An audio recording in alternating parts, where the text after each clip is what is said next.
Princess and the Queen. The Princess and the Queen.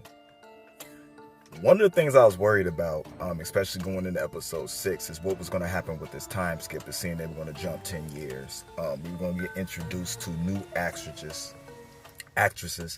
actually playing the roles of Alicent and Rhaenyra. And they didn't skip a beat. Even with opening, showing Rhaenyra giving birth and having almost that same look on her face that her mom did when they lost her mom, you know what I'm saying, early in the season. And her having, you know what I'm saying, another son. She got 3 boys, you know what I'm saying, 3 potential heirs, you know, that are going to block Alicent's son, Aegon, you know what I'm saying, from who should honestly be the rightful heir because of all of Rhaenyra's childs are bastards. Man, you're just setting up the conflict, you know what I'm saying, of what's going to happen and the issues of this. Okay, but before we go any further, all right, and you people who are saying you're getting feelings that Lyris is similar to Littlefinger, you know what I'm saying, we like to call Lyris Middlefinger, that Middlefinger is similar to Littlefinger, man, y'all are complete idiots. For one, Lyris is like the finger on the Black Ranger Walter Jones. You know what I'm saying? He's handicapped to start off with. I'm not digging that because Lyris is 10,000% worse than what Littlefinger ever did. The stuff that Lyris pulled in this episode, Lyris, whatever his name is, he does not matter because he is the villain of villains. Like, I never wanted anybody on a show to die so badly. Like, I want this character gone. Like, I hated Joffrey, but not as much as I hate this dude. This dude just killed his own brother and father just to put himself in a position of power. Burned his father and his brother alive to put himself in a better position of power. And y'all saying he like Littlefinger? Littlefinger just wanted the nookie.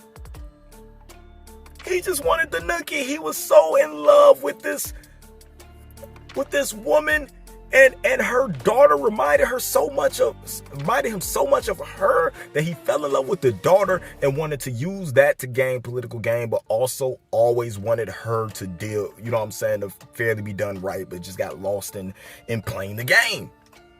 It's all about the game and how you play it. Come on, man. Yo, the Valerian, I always remember his name, MCL, that's with Ray. It wasn't around for the birth. He popped up, and honestly, yo, it's the same way we go. Did it hurt? Did you make it through? I hope it wasn't too ill for you. Because every man asked the same dumb question. Of course it hurt. Of course she was in pain giving birth. Of course she doesn't feel good just giving birth. The queen asking to see her child, to look at the hair, to see if it had white hair, to see if it was a bastard or not. She knows what's going on. Her understanding, we got to a point we knew exactly where Ray was standing after the 10 years. She's in a fight for her life against the queen. And the only shield she has in between what's going on and the accusations that people are putting on her that are actually true is her dad, who is still alive somehow. Missing a whole arm because of the leprosy, but he's still alive. And is still protecting his daughter.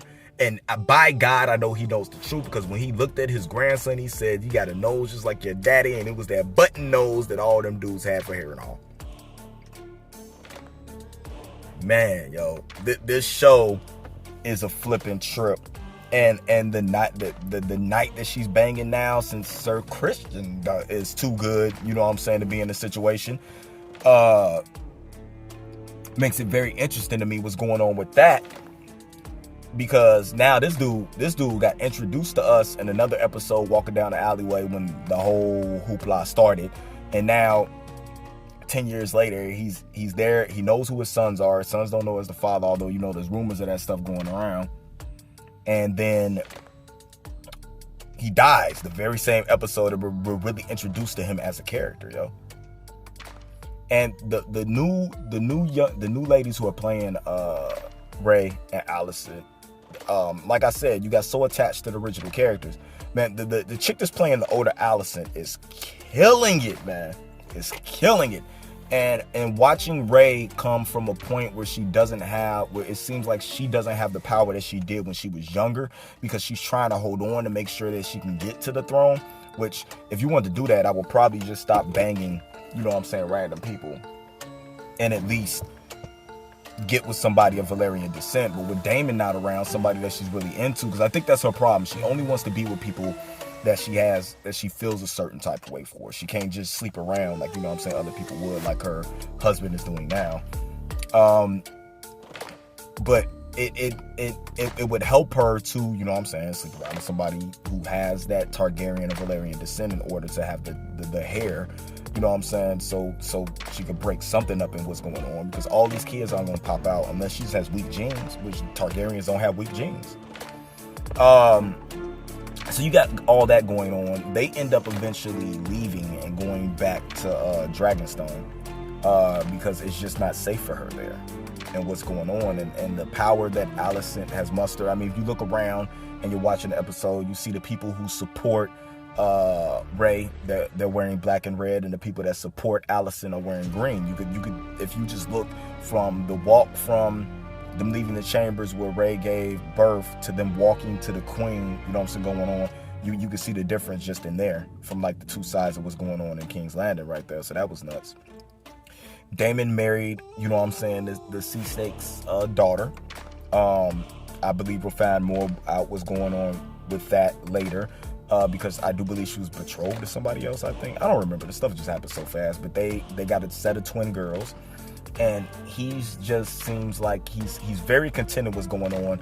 And this is what's crazy, is that everything Daemon's been through, you look at him and it feels like he genuinely cares about this young lady. The kid somewhat too, but he wants to have a life where they don't have to be under anybody's thumb or anything like that, but he misses where he's from. He misses the power. He misses the stuff like that, and he knows he goes back, he can't have that, especially with him marrying her without the king's, blessing what's going on. So he just is doing whatever. You have the Dornish mounting up, to go up against what's happening over there with Viserys and all that. So that they're trying to recruit Daemon by giving him anything he wants, telling him he could be an eternal guest of everything he wants, in order, if he sides with them in the upcoming war that's coming, because they want to make sure they can have up to 4 dragons on their side, if the other daughter's dragon is Apache. So that makes them more than formidable, to be able to go up against everything that's going on in King's Landing. I like that aspect. And when she's giving birth to the child she has there, doesn't go well. Child won't come out, and the books that came out twisted, her insides twisted and stuff. But I like the way they did it here than rather in the books of having her die before she can get to the dragon, because she wanted to ride her dragon one last time, just because she has one of the biggest dragons I've ever seen.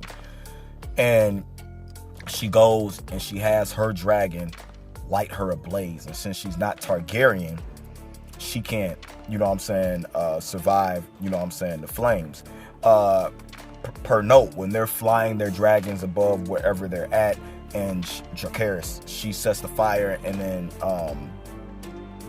Daemon and his dragon able to just go straight through. Daemon does have a singe on him, but she ends up having a dragon burn her alive. And the dragon didn't seem like it wanted to do it, but it is so bonded to her that it understood what the pain she was going through and went ahead and lit her on fire.